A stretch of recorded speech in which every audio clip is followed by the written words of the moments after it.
The death certificate was already half completed. Time of death, 6:47 a.m. Cause, cardiopulmonary failure secondary to massive cerebral hemorrhage. Dr. Nathan Cross had pronounced dozens of patients before, and this one was no different. Except for one thing. As he leaned over to confirm pupil response one final time, the dead man blinked. That single movement, that fraction of a second that shouldn't have been possible, would unravel everything the medical team thought they knew about the patient in room 714. And what they discovered over the next 72 hours would haunt Nathan Cross for the rest of his career. But I'm getting ahead of myself. To understand how a living man came within seconds of being declared dead, we need to go back 4 days, to a rainy Tuesday night, to a 911 call that almost went unanswered. Margaret Holloway was 73 years old, and she'd been married to her husband David for 51 years. They'd raised 2 children in that house, buried a dog in the backyard, survived his retirement and her cancer scare, and settled into the quiet rhythm of 2 people who knew each other so well they could finish each other's sentences. David was 75, former high school chemistry teacher, sharp as a tack, his students used to say, could explain covalent bonds in a way that made teenagers actually care. He did the crossword every morning in pen, never pencil, because he said pencils were for people who didn't trust themselves. That Tuesday night, Margaret woke up at 2:15 a.m. because David wasn't snoring. 51 years of marriage, and she knew the sound of her husband's breathing better than her own heartbeat. The silence woke her like an alarm. "David?" Nothing. She turned on the bedside lamp. Her husband was lying on his back, eyes half open, staring at nothing. His mouth was slightly ajar. His chest wasn't moving. Margaret's hands were shaking so badly she could barely dial 911. She gave the address wrong twice. The dispatcher kept asking her to calm down, to check if he was breathing, to start CPR. But Margaret was 73, with arthritis in both hands and a pacemaker of her own. She could barely roll him onto his back, let alone pump his chest hard enough to matter. The ambulance took 11 minutes. 11 minutes that would turn out to matter more than anyone could have imagined. The paramedics, Jake Torres and his partner Linda, arrived to find David Holloway in full cardiac arrest. No pulse, no respiration, pupils fixed and dilated. Jake started compressions while Linda pushed epinephrine. They shocked him once, twice, 3 times. Nothing. 4 minutes of CPR. 5. The rain hammered against the windows like it was trying to get in. Jake was about to call it. He'd been doing this job for 12 years, and he knew what a body looked like when it was done. He'd seen that grey pallor, that waxy stillness. David Holloway was gone. But Linda pushed for one more round. 1 more shock. 1 more milligram of epi. And against all probability, David's heart started beating again. Weak, thready, but beating. They loaded him into the ambulance and ran lights and sirens to St. Catherine's Medical Centre, a mid-sized community hospital about 20 minutes away. Margaret followed in her neighbour's car, still in her nightgown, rosary beads clutched in her hands. The ER that night was staffed by a young attending named Dr. Rachel Vasquez, 2 residents, and a charge nurse named Donna, who'd been working that unit for 22 years. They'd already dealt with a car accident, a diabetic emergency, and a teenager who'd tried to pierce his own ear and hit something he shouldn't have. When David Holloway came through those doors, he was technically alive, but barely. His blood pressure was crashing, 72/41. His oxygen saturation was at 81%, even with the mask on full blast. And he wasn't responding to any stimuli. Dr. Vasquez ordered a CT scan stat. The results came back within the hour. Massive intracranial hemorrhage. A bleed so severe that the left hemisphere of David's brain was essentially floating in a pool of blood. The pressure inside his skull was 3 times what it should have been. How is he even still alive? One of the residents whispered. Nobody had a good answer. The neurosurgeon on call that night was Dr. Nathan Cross, 44 years old, 15 years of experience. He'd seen bad bleeds before, but this one made him pause. The CT showed what appeared to be a ruptured arteriovenous malformation, a tangle of abnormal blood vessels that David had probably been born with, lurking in his brain for 75 years, like a time bomb waiting to go off. Dr. Cross reviewed the scans 3 times. Then he called Margaret into the consultation room. Mrs. Holloway, your husband has suffered a catastrophic brain hemorrhage. The damage is extensive. Even if we operate to relieve the pressure, the likelihood of meaningful recovery it's very small. We're talking about a less than 5% chance that he'd ever wake up. And if he did wake up, he'd almost certainly be severely impaired. Margaret's voice was barely a whisper. What are you saying? I'm saying that surgery would be high risk, with very little chance of benefit. Given his age and the severity of the bleed, many families in this situation choose comfort care. We'd keep him pain-free and let him go peacefully. Margaret was quiet for a long moment. Then she looked up at Dr. Cross with eyes that had survived the Depression, raised children during the Cold War, and watched the world change in ways she couldn't have imagined. Doctor, my husband didn't survive 75 years by giving up. He didn't survive being drafted, or losing his first teaching job, or watching his mother die of cancer by giving up. You do whatever you have to do. You give him every chance. Dr. Cross nodded slowly. I understand. We'll prep him for surgery in the morning. But here's what Dr. Cross didn't know, what nobody in that hospital knew yet. The CT scan had shown the bleed. It had shown the pressure. It had shown what everyone assumed was the whole picture. It hadn't shown the small shadow near David's brainstem, the one that got lost in all that blood, the one that would change everything about this diagnosis. That shadow was the reason David Holloway wasn't supposed to die that night. And it was the reason the death certificate would never be completed. The surgery was scheduled for 6 a.m. Wednesday. Dr. Cross arrived at the hospital at 4:30, like he always did before a major case. He reviewed the scans one more time. He walked through the procedure in his head. Craniotomy, evacuate the hematoma, identify and cauterize the source of the bleeding, close up, and pray. David was wheeled into the OR at 6:15 a.m. Margaret had stayed all night in the waiting room, refusing to go home, surviving on vending machine coffee and whatever prayers she could remember. The first hour went according to plan. Dr. Cross made his incision, cut through the bone, and opened the dura mater, the tough membrane that protects the brain. Blood immediately welled up, dark and venous. Suction, he said calmly. Let's see what we're dealing with. The neurosurgery resident assisting him, Dr. Amy Chen, worked the suction while Cross began the delicate work of removing the clotted blood and finding the source of the hemorrhage. That's when things started to go wrong. David's blood pressure, which had been stable under anesthesia, suddenly tanked, dropped from 110/70 to 65/40 in less than a minute. What's happening? Dr. Cross demanded.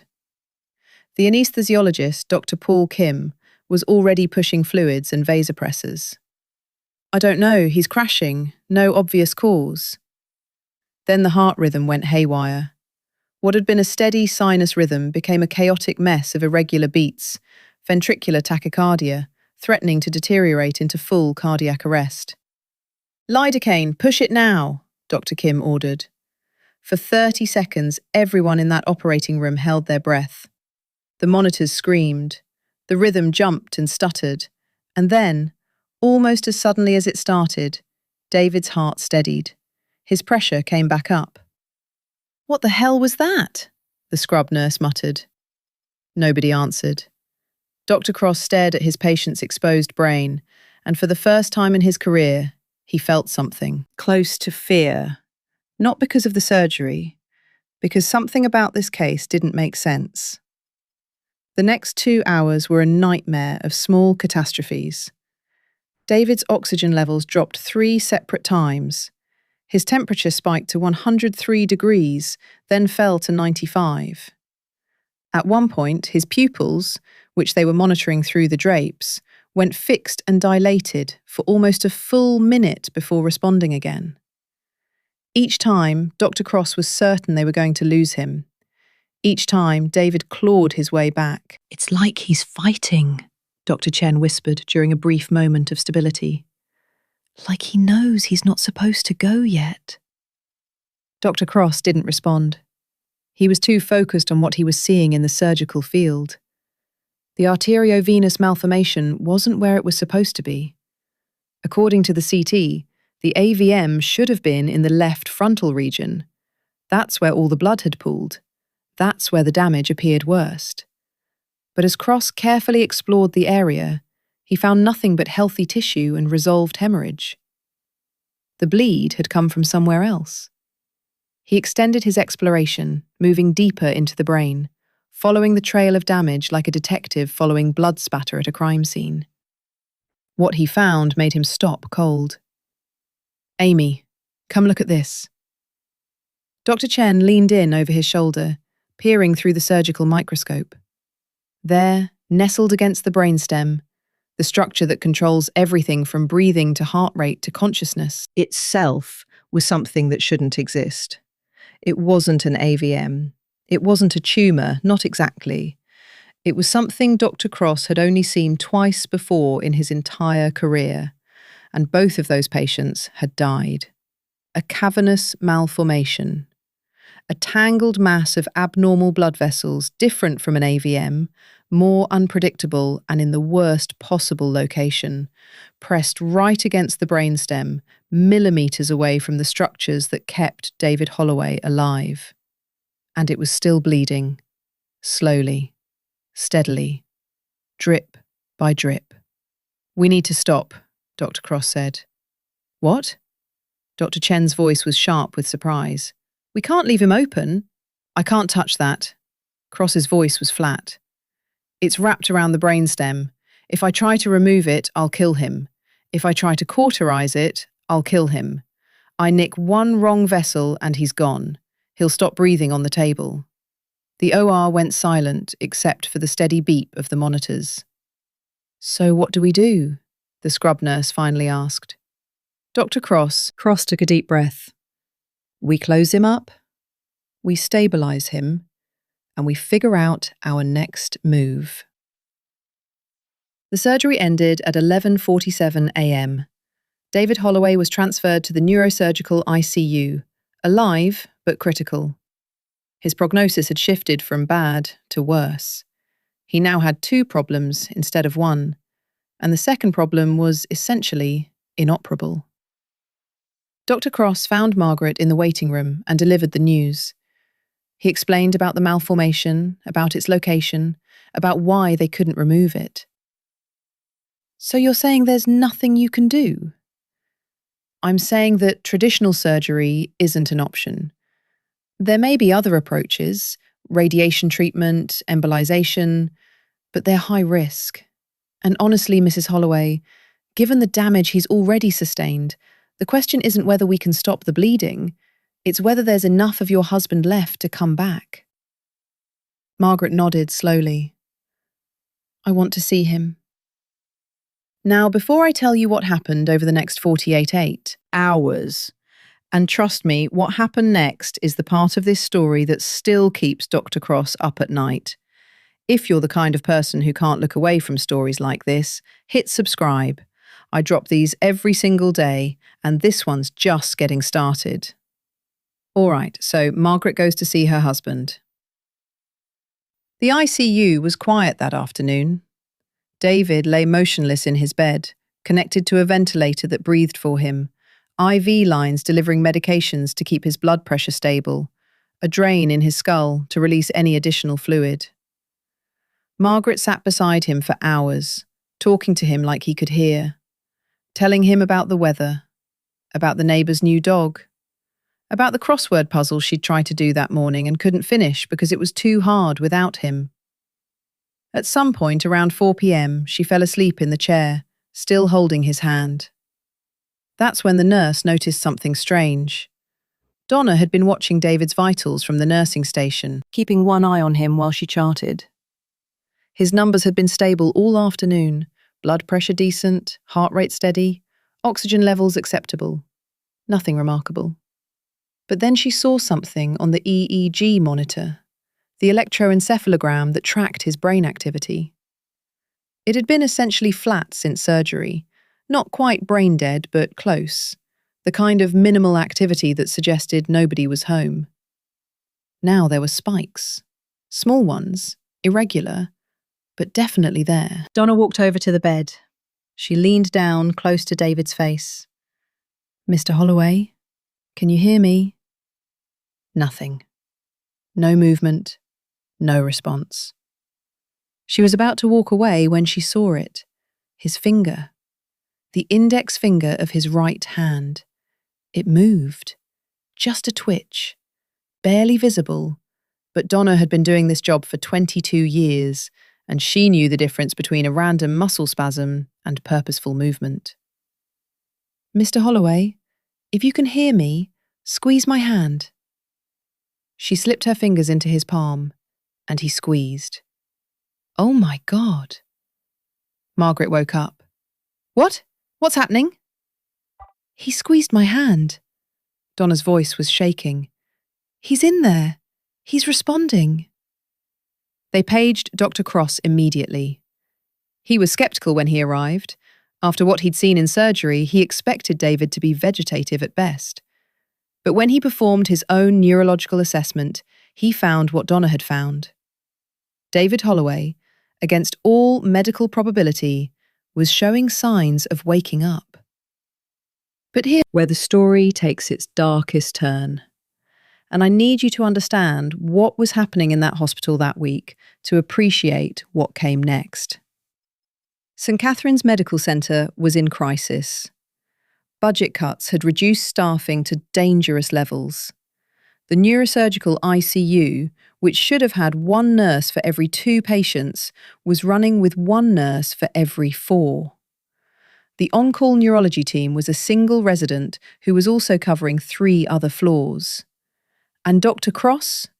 He was on hour 18 of a shift that should have ended at 6 p.m. That night, the hospital got slammed. A multi-car accident on the highway brought in 7 trauma patients. The ER was overflowing. Every available doctor was pulled downstairs to help, including Dr. Cross. "Keep monitoring him," he told the night nurse, a newer hire named Jessica, who'd only been working the unit for 6 months. "Page me if anything changes." He didn't come back for 4 hours. During those 4 hours, David Holloway's condition deteriorated. The brainstem malformation was still bleeding, slowly but relentlessly. And without the continuous high-level monitoring that should have caught it, the pressure inside David's skull began to climb again. His blood pressure dropped, his heart rate slowed. His breathing, even with the ventilator's help, became laboured and irregular. By the time Jessica noticed something was wrong, David had already coded once and been revived by the crash team. Dr. Cross rushed back upstairs at 3 a.m, still wearing blood-spattered scrubs from the trauma cases. What he found made his stomach drop. David was alive, barely, but his condition had crashed. The brief window of neurological improvement was gone. His pupils were fixed again. The EEG was flat. Everything that had given Margaret hope hours earlier had vanished. "What happened?" Cross demanded. Jessica was near tears. "I don't know. I was watching him, I swear, but the monitors were going off everywhere, and by the time I got to him..." Cross didn't have time to assign blame. He ordered an emergency CT, which confirmed his worst fear. The bleeding had increased. The pressure was even worse than before surgery. This time, there was nothing he could do. He called Margaret at 4 a.m. She was staying at a hotel down the street, refusing to go home. She arrived at the hospital still pulling on her coat, her grey hair uncombed, her eyes red from crying. "I need you to prepare yourself," Dr. Cross said. "He's not going to make it through the night." Margaret didn't scream, didn't collapse. She just nodded, very slowly, like she'd known this moment was coming since she woke up to silence 4 days ago. "Can I sit with him?" Of course. For the next 2 hours, Margaret sat beside her husband's bed and said goodbye. She told him about their first date, a movie she couldn't even remember anymore, followed by milkshakes at a diner that had closed decades ago. She told him about their wedding, about the apartment they couldn't afford, about the way he used to make her coffee every morning, even though she told him she could do it herself. She told him about the day their daughter was born, about the time their son broke his arm falling out of the treehouse David had built, about the Christmas when they had no money, and David made ornaments out of old chemistry equipment and somehow made the kids think it was magical. She told him she wasn't angry that he was leaving. She told him 51 years was more than most people got, and she was grateful for every single day. At 6:23 a.m., David's heart rate began to slow. The monitors that had been holding steady started their final descent. Dr. Cross had come back to the room an hour earlier. He stood quietly in the corner, giving Margaret her space, waiting to do what he had to do. At 6:41 a.m., the heart monitor showed a rate of 12, then 8, then 4, then a flat line. The long, steady tone of a cardiac monitor in asystole filled the room. Margaret squeezed David's hand one final time, then released it. "He's gone," she whispered. "My David's gone." Dr. Cross approached the bed. He checked for a pulse at the carotid artery. Nothing. He listened for breath sounds. Nothing. He checked pupil response. Fixed. Dilated. No reaction to light. He looked at the clock. 6:47 a.m. He pulled the death certificate from his clipboard and began to fill it out. Name: David Allen Holloway. Age: 75. Date of death: current date. Time of death: 6:47 a.m. Cause of death: that's when it happened. Dr. Cross leaned over for one final confirmation. Standard procedure. Check the eyes one more time, verify the absence of life, finish the paperwork. Inform the family that it's officially over. He shined his penlight into David's left eye. The pupil didn't respond. He shined it into the right eye. David blinked. Not a twitch. Not a random muscle spasm. A blink.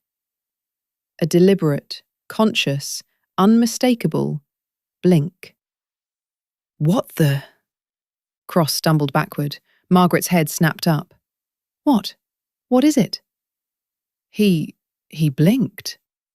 That's impossible. The monitor shows... She looked at the monitor.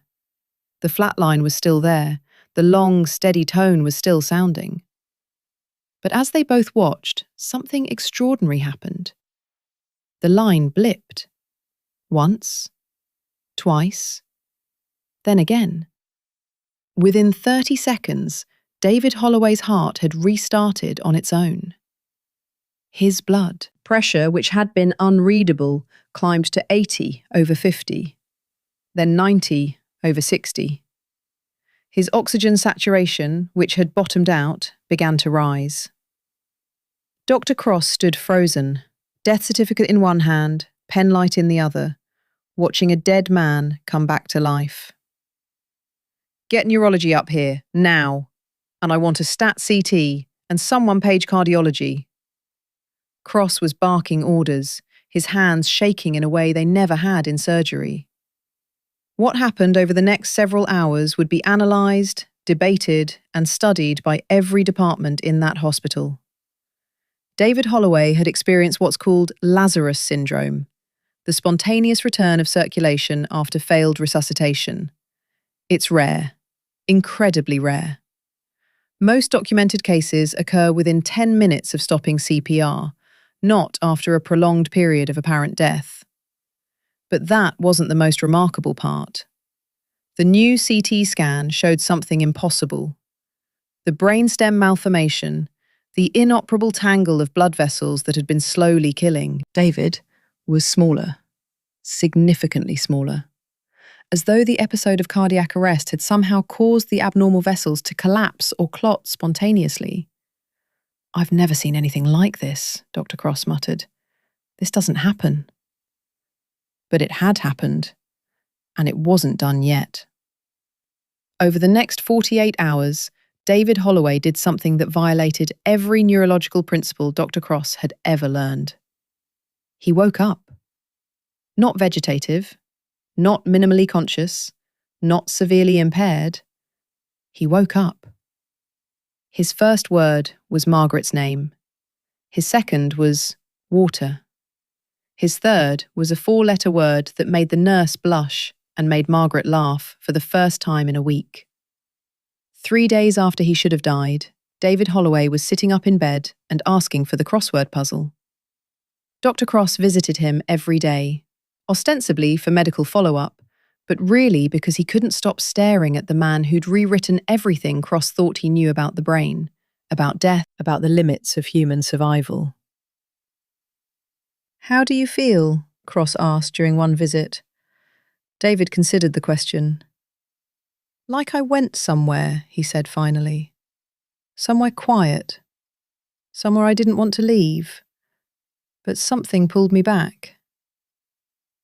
"Do you remember anything? Any awareness during—" "I remember Margaret's voice."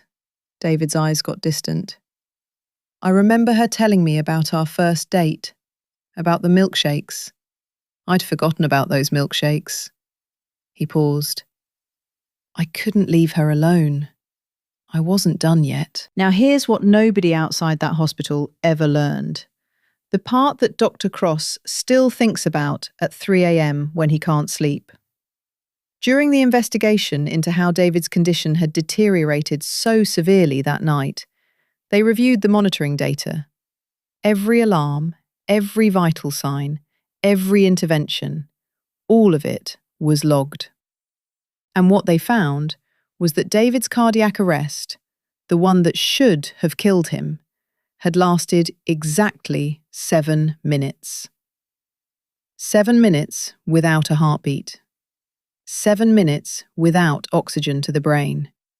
By every standard of medical science, that should have been unsurvivable. 7 minutes of cardiac arrest typically results in permanent, severe brain damage, if the patient survives at all.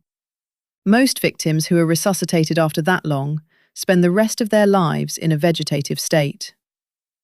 David Holloway walked out of St. Catherine's Medical Centre under his own power 3 weeks later. His follow-up MRIs showed remarkable recovery. The brain, tissue that should have been destroyed by oxygen deprivation, was intact. The malformation had stabilised, still present but no longer actively bleeding. Doctors at the University Medical Centre who reviewed his case called it medically inexplicable. David went home to the house where he'd raised his children and buried his dog and done the crossword every morning in pen. He had some deficits. His left hand was weaker than before, and he sometimes struggled to find words. But he was alive. He was himself. He was home. Margaret told me later, and yes, I talked to her while researching this story, that the first thing David did when he got home was make her coffee. Just like every morning for 51 years, she said. He stood in that kitchen and made my coffee. And I stood there and cried. Because I'd already started learning to live without him. And there he was, like nothing had happened. Like he'd just been on a long trip somewhere and finally came home. Dr. Nathan Cross still works at St. Catherine's. He's published 2 papers about David's case, though he had to anonymize the details to protect the family's privacy. He lectures at medical schools now about the danger of assumptions, about how the brain can surprise you in ways that should be impossible. But what haunts him isn't David's miraculous recovery. It's how close he came to not discovering it. "I almost signed that certificate," he told me. "I almost declared him dead without that final check. And if I'd walked away 30 seconds earlier, would his heart have restarted? Would anyone have noticed? Or would we have sent him to the morgue?" He keeps the unfinished death certificate in his desk drawer. He's never completed it.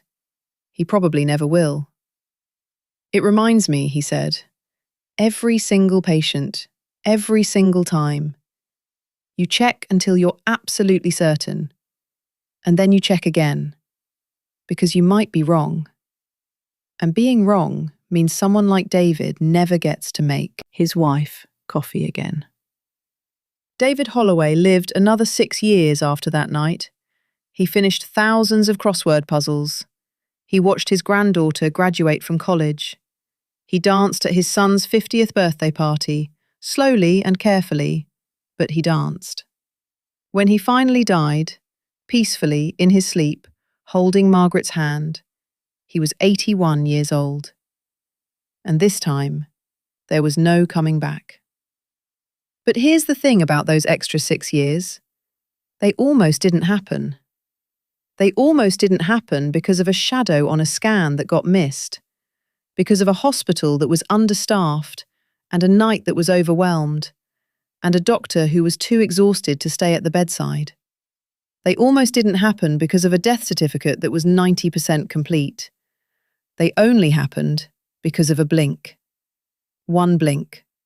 One moment of checking one more time. One nurse who trusted her gut when she saw that finger move. Stories like this happen more often than hospitals want to admit. Not the miracles, those are rare, but the near misses. The moments where everything hangs on one decision, one observation, 1 second of attention. Tomorrow I've got one about a first-year resident who found a medication error that should have killed 3 patients. The attending had been making the same mistake for months, and when she tried to report it, the hospital tried to bury her. Subscribe if you don't want to miss that one. And if you've ever worked in a hospital or had an experience where a small moment changed everything, drop it in the comments. I read all of them, and some of the best stories I tell come from people like you. Until next time, take care of yourselves, and if you're ever in a hospital bed, unconscious and unable to speak for yourself, I hope you've got a Margaret. Someone who'll talk to you, even when they think you can't hear. Someone whose voice can pull you back from wherever you've gone. Because sometimes that's all it takes. Just a voice in the dark. Just one more reason to stay.